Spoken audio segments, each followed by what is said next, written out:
दोस्तों, आज मैं कई बच्चों को देखता हूँ तो जब छोटे होते हैं तो बहुत अच्छे होते हैं, अपने माता पिता का ध्यान रखते हैं, उनकी बातें मानते हैं। लेकिन जैसे जैसे वो बड़े हो जाते हैं अपने माता पिता को भूल जाते हैं। और कुछ बच्चे तो बड़े होकर अपने माता पिता के साथ अभद्र व्यवहार करते हैं। मुझे ये बहुत दुख होता है जब मैं ऐसी घटनाएं देखता हूँ और सुनता हूँ। आज मैं अपनी कल्पनाओं से इसी विषय पर एक काल्पनिक कहानी साझा करने जा रहा हूँ। उम्मीद करता हूँ आपको कहानी पसंद आएगी। शंकरपुर गांव में राम प्रसाद अपनी पत्नी कौशल्या के साथ रहता था। थोड़े दिन पहले कौशल्या ने एक पुत्र को जन्म दिया था।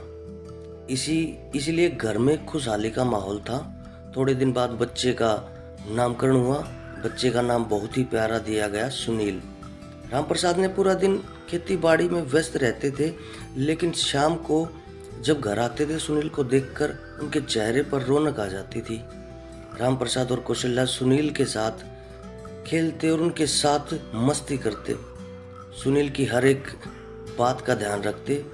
सुबह सुनील के पापा जब खेती बाड़ी के लिए निकलते तो कौशल्या को बोल कर जाते कि वह सुनील का अच्छी तरह से ध्यान रखे।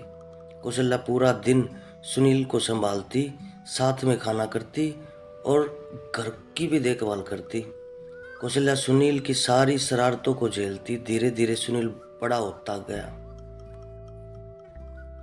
रामप्रसाद ने कौशल्या को कहा, अब हमारा बेटा बड़ा हो रहा है, अगले साल हम उसे स्कूल भेजेंगे। उसका जो भी सपना है हम दिन रात मेहनत करेंगे और अपने बेटे को पढ़ाएंगे। देखना, हमारा बेटा एक दिन बहुत बड़ा आदमी बनेगा और हमारा नाम रोशन करेगा। कौशल्या ने हाँ कहकर उनकी बातों की सराहना दी। अगले साल सुनील को स्कूल भेजा गया।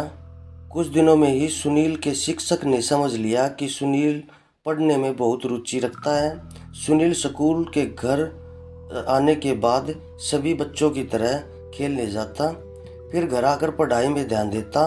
वह अपने माता पिता का भी बहुत ध्यान रखता। कभी उनके माता पिता का सिर दर्द करता तो वह प्यार से मालिश कर देता। कभी पिता के लिए दवाई लानी हो तो बाजार से सुनील भी चला जाता। रामप्रसाद और कौशल्या सुनील को श्रवण मानते थे, क्योंकि वह श्रवण की तरह उनकी देखभाल और सेवा करता था। सुनील पढ़ने में बहुत होशियार था, इसलिए स्कूल की हर कक्षा में वह अव्वल आता था। स्कूल के अभ्यास के बाद अब सुनील का सपना था कि वह अब उच्च अभ्यास के लिए शहर में जाए। सुनील डॉक्टर बनना चाहता था। उच्च अभ्यास के लिए काफ़ी पैसों की ज़रूरत थी। रामप्रसाद के पास इतने पैसे नहीं थे। उन्होंने एक जमींदार से कुछ कर्ज लेकर सुनील को अभ्यास के लिए भेज दिया गया। रामप्रसाद ने शहर में ही कहीं पे उसका रहने का बंदोबस्त किया ताकि उसको तकलीफ न हो और आराम से पढ़ सके। शहर में जाते ही सुनील की दोस्ती कुछ ऐसे दोस्तों से हुई जिन्होंने सुनील को पूरी तरह से बिगाड़ दिया। जिस सुनील को कोई बुरी आदत नहीं थी, अब वह ड्रग्स शराब का नशा करने लगा। सिगरेट पीना, शराब पीना, ड्रग्स लेना अब सुनील की आदत सी बन गई थी।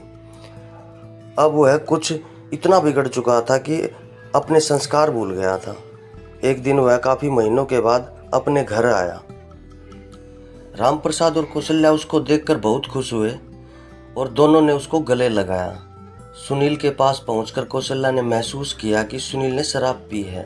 कौशल्या ने सुनील को एक थप्पड़ जड़ दिया। सुनील जमीन पर गिर पड़ा और कौशल्या ने कहा, क्या यही सब करने के लिए हमने तुम्हें शहर भेजा था? रामप्रसाद की पूरी तरह देखते हुए कहा, जी देखो, यह बच्चा एक मीठी पान सुपारी तक नहीं खाता था, आज शराब पी के आया है। पता नहीं और क्या क्या नशा करता होगा। रामप्रसाद ने सुनील को 2-4 थप्पड़ लगा दिए। सुनील फिर नीचे गिर पड़ा। फिर वो खड़ा हुआ और गुस्से में देखने लगा।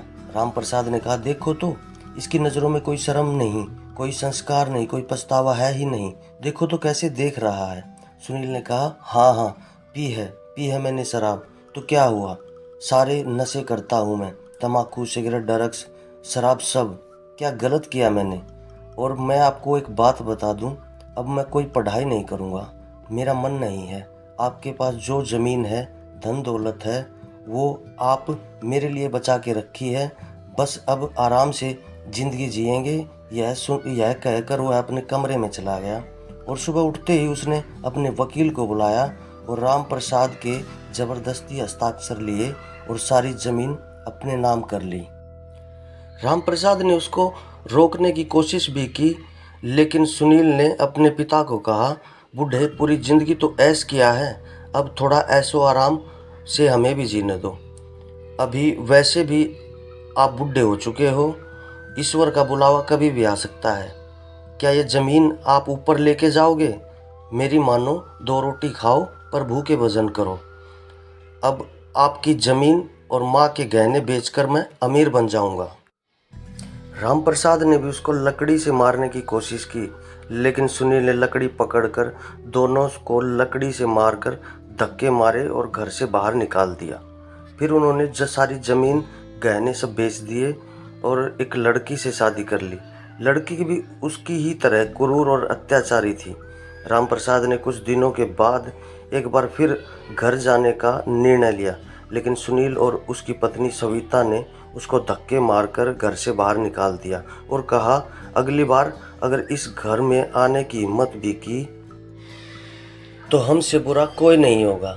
यह मेरा और सुनील का घर है, तुम्हारा नहीं, समझे? निकल जाओ मेरे घर से। राम प्रसाद ने आसमान की तरफ देखा और कहा, हे ईश्वर, क्या यही दिन दिखाने के लिए मुझे जिंदा रखा था? बुला ले मुझे अपने पास। नहीं जीना मुझे ऐसी ज़िंदगी। ऐसे क्रूर पापी बेटे का बाप कहलाने से अच्छा है कि मैं मर जाऊं। मेरा आज से तुम्हारा कोई रिश्ता नहीं, मैं तुम्हारा पिता नहीं। समझ लेना कि तुम्हारे पिता आज से मर चुके हैं। फिर राम प्रसाद तेजी से एक तालाब की तरफ बढ़ने लगे, खुदकुशी करने के लिए। वो बस तालाब में कुछ दूर ही कदम की दूरी पर थे। तुरंत कौशल्या ने उन्हें रोक लिया और संभाला। आप हिम्मत मत हारो, ईश्वर हमारी परीक्षा ले रहा है। हमारी परवरिश में तो कोई खोट नहीं थी। अगर हमारा बेटा ही क्रूर और पापी निकला तो हम इसकी सज़ा अपने आप स्वयं को क्यों दें? कौशल्या ने राम प्रसाद को संभालते हुए कहा। दोनों ईश्वर से प्रार्थना करने लगे कि कोई मार्ग बताए, क्योंकि वो दोनों इस उम्र में जाए तो कहाँ जाएं। मंदिर में ईश्वर के पास बैठकर बिना कुछ खाए दोनों ने एक दिन बिताया। फिर दोनों ने उस गांव को छोड़ने का निर्णय लिया और ईश्वर से प्रार्थना करते करते एक लंबे सफ़र की तरफ चल पड़े, जिसकी कोई मंजिल थी ही नहीं। बस अब तो ईश्वर का ही सहारा था। जहाँ ईश्वर ले जाएंगे वहाँ वो जाएंगे। यहाँ सुनील और सविता राम प्रसाद के घर मज़े से रहने लगे। सुनील कोई काम धंधा नहीं करता था। पूरा दिन घर में अपने दोस्तों को बुलाकर ड्रग्स और शराब का नशा करता, दोस्तों के साथ इधर उधर की बातें करता, गप्पे लड़ाता। उसकी पत्नी भी उसमें उसका साथ देती।